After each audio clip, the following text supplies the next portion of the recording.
I've got another email, but now that you're a historical savant here, maybe you can help with this. And it is an amusing antidote from the history of wrestling. This gentleman's name that wrote is Irfan Dupovic, because he's from Bosnia Herzegovina. Herzegovina. Is that serious, or are you mocking? I'm not serious. That's how you say it. Oh, I thought you were mocking. Bosnia Herzegovina. Well, you do and you'll clean it up, as Mama Cornette used to say.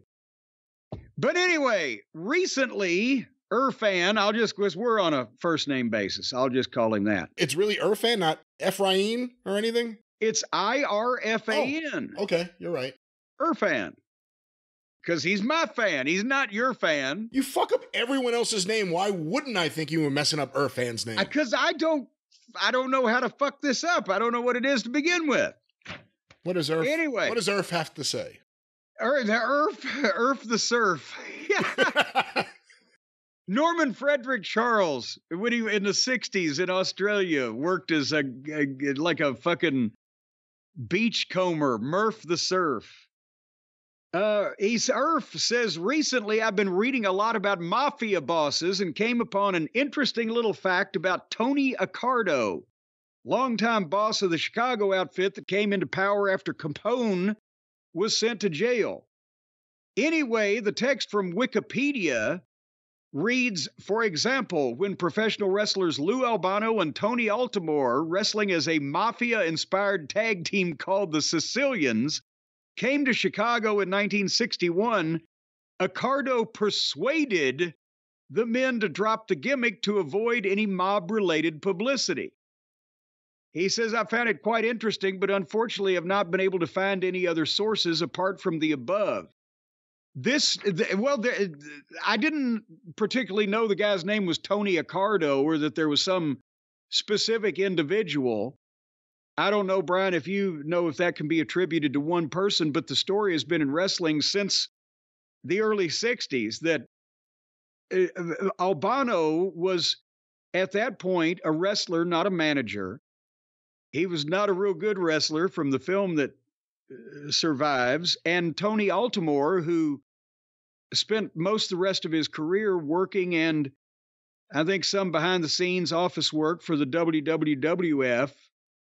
But they were the Sicilians in the late 50s, early 60s, and worked in a few different places. But when they went to Chicago to work for Fred Kohler, even though they were not pushed as a main event tag team, they were just on the cards. They had the cigars and the fucking hats and the goddamn scarves around the neck. And they were doing the Untouchables, which was, Elliot Ness, the Untouchables, Robert Stack. It was a top 5 television program in 59, 60, 61, produced by Desilu and narrated by Walter Winchell. And that's the gimmick they were going for. But when they got to Chicago, it was too close to the nerve, as Dennis Condrey used to say. And people told them, don't do this here anymore. That story's been around. You've heard that, I'm sure, ages ago. I heard that, and it's also Chicago, right, where the Hells Angels got in trouble with the Hells Angels. Well, yes. And that's the thing is, apparently wrestling was so big in Chicago, but you couldn't piss off the wrong people, because that was, again, it was what, 68, 7-ish, 8-ish, 9-ish? I hate myself that I can't narrow it down. 69, I think, actually, yeah. Yeah.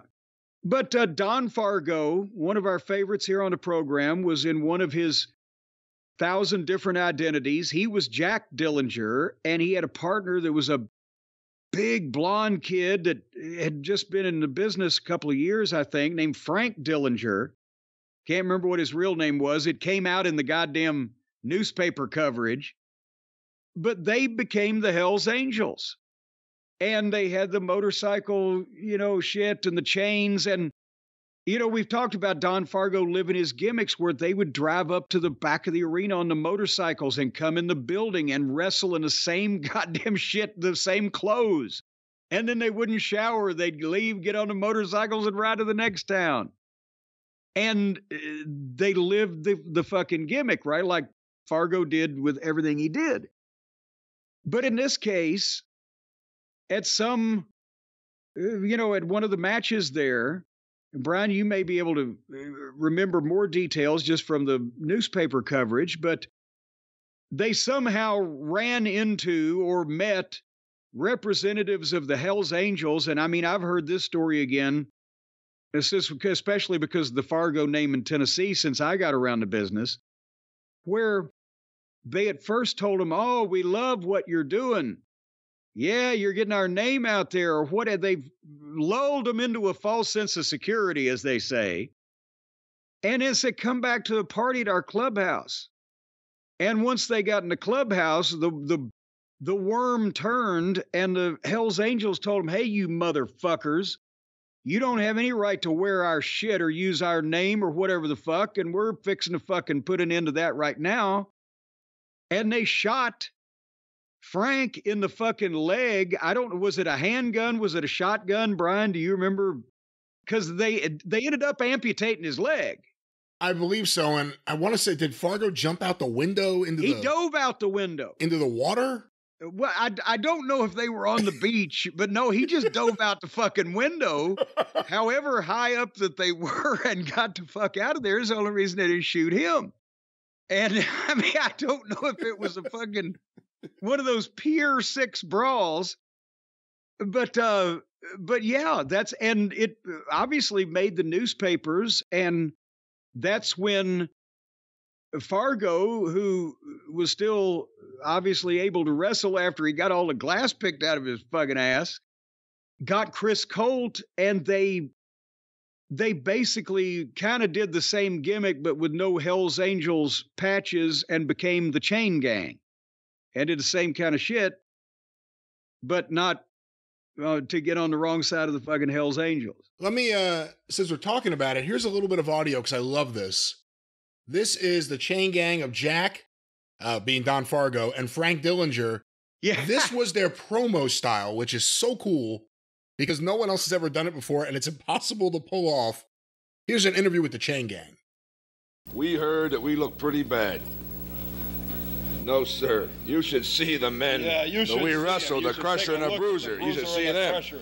Listen, we're used to looking like this. So bad, this don't bother us at all. Trying to put they're together. finished and they're done. Surgery in fact, we would like to have another match with them, right? We're not afraid of them. Because we heard lose, the comment made. As far as we're concerned, and how as far as all can we righteous take people on are concerned, 4 toughies the way we can within 7 or 8 days? You know what we do? Now we're heading for... We fight 24 hours a day, not only in the ring, everywhere we go. We fought all our lives. Stops us. Nobody stops us. We are getting kicked in the head, kicked in the teeth. How to do it. Till we got to where we could do it, winners. And now we do it. Why are we winners? That's what we because we're the greatest cheaters there are. There's only one way to get ahead in this business. It's because we are cheating. Cheat. And that's the only way to get ahead. Now, we got this so-called, what's our main laughter? Oh, I can't think of his name right off the head. Snyder. Oh. Snyder. And there is a big round joke. Pat O'Connor. Ex-champions. That's another big... These guys don't have a chance against us. How can they possibly think they can stop an iron horse like us? Because we have on there. We've got the momentum behind us, right? Just dropped 2 of the toughest, and so we step up for 2 more. It's just like a big bulldozer. No way in the world rolling over like one of those other big things. You know, what do you call them? You know. Crane? No, the tank. You're welcome. That's what's going to happen to them. That's what's going to happen to them. They're going to be dead. And that's going to be run over. But before we finish up our fight interview, I want to say one thing. Go ahead, say a word or two. Hammond, I want to mention one word. Yeah, mention what word? Wilbur Snyder. That is the biggest joke. We destroyed him right there in the town of Hammond. Right, and he wants to come back to the hospital. Now he's back again. Is the office crutches You yet. can't hurt us. He's off his crutches, I guess, and he's ready for it Nobody again. can stop it. Well, there it is. And for people who I've never seen these guys. The visual was fantastic because there's an announcer in a fucking suit and tie. It's black and white. It's the 60s. And he's older and he's got the fucking hair combed back. And then Don Fargo, who was doing the lead there, and Frank was doing the fills, and somehow they always came back together to say the same thing at the end of it and started again. Don, well, they look like fucking Hell's Angels, like bikers, and Don's got the scars and the fucking beard and the shit hanging off his ears and the goddamn leather and the chains, and there's Frank is a big moondog looking motherfucker anyway.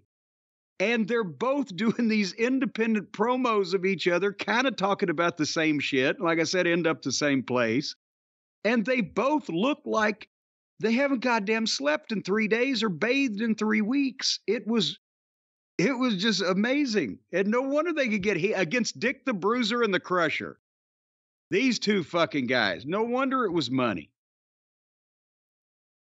It's hard to do. How many guys could pull that off, just talking and trying to not lose where you are and also laugh while the other guy's doing the exact same thing? Well, yeah, but if you listen to each one of them independently and try to, each promo would make sense on its own. They're each doing their own promo. It just, yes, like you said, it's the magic of how they match up at certain times.